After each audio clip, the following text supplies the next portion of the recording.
Honorable Vice Minister of Public Health, Dr. Thawat Sutharananjan, Professor Dame Sally Davis, Chief Medical Officer from the UK, Dr. Juan Lubroth, Chief Veterinary Officer from the Food and Agriculture Organization, ladies and gentlemen, a very good morning to all of you. I have a PowerPoint presentation. I wasn't aware. I thought I'd break the monotony of a speech. So let me take you to the time when penicillin was discovered. And I go back to 1928. And at that time, the world was jubilant because a cure had been found for diseases which were incurable, chiefly bacterial infections, and also infections associated with surgical procedures. Health systems became not only effective, but they also became more equitable because now the rich and the poor could access medicines which were needed for many infections, and their health could improve. However, now we stand here at a time when we are all worried about these antimicrobials, which are not really helping to save lives, but which are not playing any role in saving lives. Therefore, the world today is very worried, and so is WHO. And the Director General of WHO has been saying that antibiotic resistance is a global health issue, which needs to be addressed with the utmost urgency. In the Southeast Asia region, as you just heard, it is a priority for us. In fact, I identified it as one of the 7 priorities or the flagships when I took over as regional director. If we look at this slide, it shows us how little time it takes from the time when an antibiotic is discovered to the time when it becomes resistant. And therefore, you would find that this is really what has led to a lot of uneasiness around the world. If you look at infections which are untreatable, they attribute to more morbidity and mortality. People have to be hospitalized for much longer time than they used to before. The costs associated with that, with hospitals, with treatment, has gone up, which has led to productivity losses. Secondary health effects like medical procedures are now becoming life-threatening. This causes huge socio-economic losses. There was a study done in 2014 which tried to trace the number of and the burden of AMR worldwide. And if you look at this slide, it shows to you that the burden is heaviest in the Southeast Asia region, followed by the African region. And that is why we in the Southeast Asia region are so concerned. AMR threatens global progress. It's evident when we look at the SDGs. It strikes hardest on the poor. The rate of resistance is high. They cannot afford treatment, and therefore they suffer the most. We also find that this pervades the animal sector and threatens sustainable food production for the population. Antimicrobials are fundamental components of all health systems.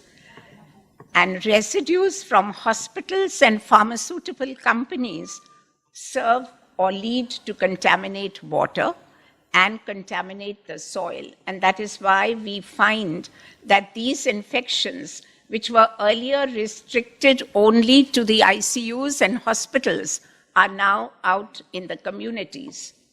The cumulative costs of AMR have been calculated the world over. We find different estimates coming up. It's predicted largely that this could cost $120 trillion to the exchequer. In fact, there was a World Group study that was done which looked at the projections of the world economy from 2017 to 2050. And it says that if AMR continues at the present rate, global GDP would fall by 1.1% to 3.8% by 2050. And healthcare costs would be what you have seen. And some estimates tell us that they would be almost 10 trillion. It is crucial to balance access, innovation, and conservation of antimicrobials to contain AMR. And we find that at present there is very little research on new antibiotics to deal with the new infections that are coming and also persistent old infections. WHO in the World Health Assembly adopted a global action plan, commonly called the GAP, in 2015, with this rider that this should be, that the national governments should also formulate a national action plan by May 2017. Let's look at the strategic objectives of the Global Action Plan. One is to improve awareness and understanding. We are all aware that even today, there is lack of awareness for AMR.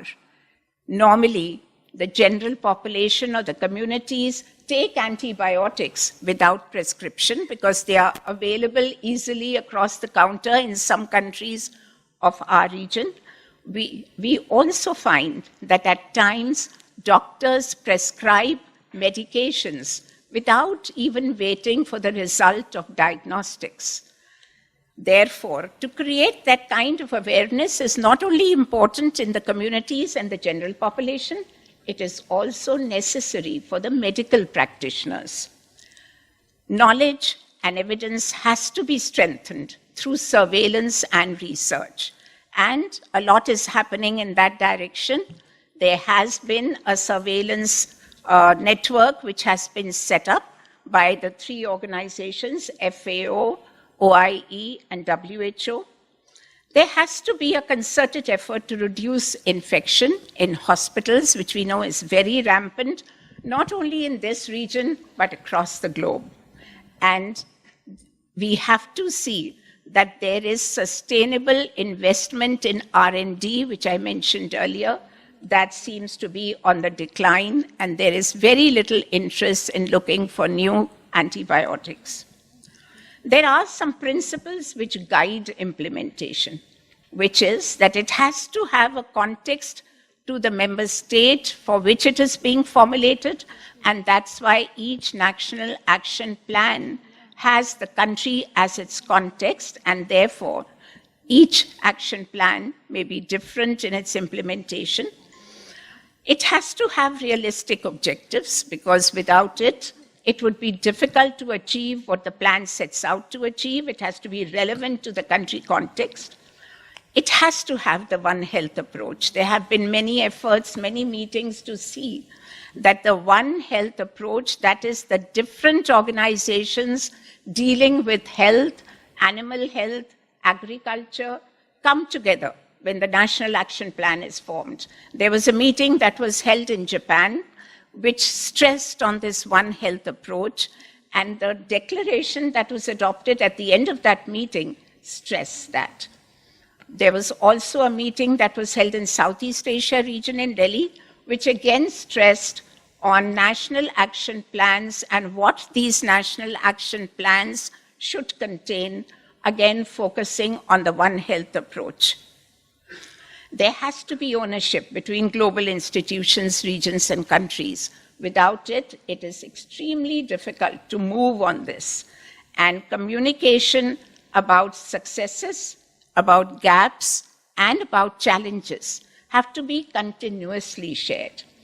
Not only did this come up in the World Health Organization, where a resolution was adopted in 2015, this also came up as a subject where a resolution was adopted in the UN General Assembly, a high-level meeting on antimicrobial resistance.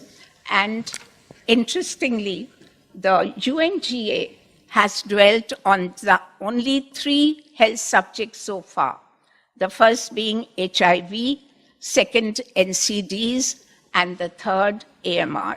Of course, yes, now there may be, and there is going to be another one on TB. If we look at the progress of multi-sectoral national action plans, which is really the crux of the way that countries are going to proceed, we find country progress quite substantial. In the Southeast Asia region alone, we find that most countries have been able to develop their national action plans. 9 out of the 11 countries already have their national action plans. Significantly, Thailand is in the lead there. And we have used Thailand's expertise to help other countries in the region to prepare the national action plans. There are just 2 countries which are almost at the stage of finalizing their national action plans. This will be done very soon. With that, the entire region is ready with its national action plans. Let's look at the One Health approach, which the national action plans also try to embody. I've already mentioned, and we all know, that it not only affects humans, also the animals are affected. In fact, the largest burden comes from there, and the environment also is affected. Though FAO, OIE, and WHO are working together, the environment sector has just begun also to collect evidence and is working very closely with WHO headquarters. There's a very strong tripartite partnership between FAO, OIE, and WHO in the Southeast Asia region, ensuring a joint approach. WHO is also collaborating with UNEP, and we do hope that this gets more robust. Coming back to the Southeast Asia region, we started work on AMR as far back as 2011. The first ministerial declaration on AMR was adopted by the ministers of the Southeast Asia region in Jaipur in 2011, and many of those present here were also present in Jaipur when this declaration was adopted. There have been many RC resolutions. In fact, it used to come up in the RC almost every year. It is also my flagship program, which I've already mentioned. There is a global online AMR self-assessment, which is being adhered to by all countries of our region, and they have all completed their self-assessment. We have an aid memoir on AMR containment. The regional situation analysis has been done so that we know exactly what is the burden of AMR. Of course, it's an ongoing effort. We also have come up with a BMJ special edition on AMR, which is available here and which we could share with you. There are WHO collaborating centers on AMR surveillance and research in Thailand, and I would particularly like to recognize the Department of Medical Sciences in the Ministry of Health for lab surveillance, and for research and planning, Sri Raj. They have been playing a very important role. Several meetings have been held on AMR in the Southeast Asia region. I've already mentioned that, and it has come up in the regional committee meeting almost on a regular basis. The last was in the regional committee meeting held in Maldives, and before that in the meeting that was held in Colombo, Sri Lanka. Now, what is the way forward? We are all seized of this problem. We are aware of the magnitude of the problem. The world is aware. There have been resolutions in various governing bodies. I'm only mentioning those in WHO. There have been several which you'll hear about from the other speakers. And therefore, it is time for action. What really needs to be done? What matters most is national leadership. And that is why we've seen Thailand has made huge strides. There is a commitment to AMR here. The multi-sectoral approaches are the crux. It has to be addressed in a multi-sectoral way. A coordination committee for AMR has been set up, and what is most important is sustainable financing. After the national plans were made by the countries of the region, the question is, how do we move forward? We need funds for it. Of course, there are certain things that can be done without too much of funding, yet we do know that funding is needed by certain countries of the region which do not have that kind of domestic funding to take this forward. System strengthening is a must, and therefore laboratory strengthening, surveillance strengthening is extremely important. The supply chain control, that is, we find that there are antibiotics given over the counter without prescriptions, and there has to be some regulation there, and monitoring of consumption so as to bring forth the evidence of how much of antimicrobials are being used. Then infection control programs have to really get an impetus, and stewardship programs have to be initiated. Awareness raising and health education. The world has started the Antibiotic Awareness Week campaigns. These are very successful in raising awareness. The health professionals curriculum also needs to create awareness about the inappropriate use of antimicrobials, and awareness raising among the community to bring home to them the fact that if a medical practitioner has prescribed an antibiotic for some illness they had, it doesn't mean that they're going to use the same antibiotic every time they fall ill, and this happens a lot. Therefore, misuse of antibiotics is something that we all have to work on. It puts everybody at risk. It's not only those who are consuming it, but also those who are not consuming it, because resistance is building, and therefore these antibiotics, which worked so well at one time, are now becoming ineffective. To address this issue, we need to work together with all sectors, with different organizations, with civil society, with academics, with medical institutions, with hospitals, with the community at large. And if we do that, I'm sure we will be able to make strides forward. Thank you.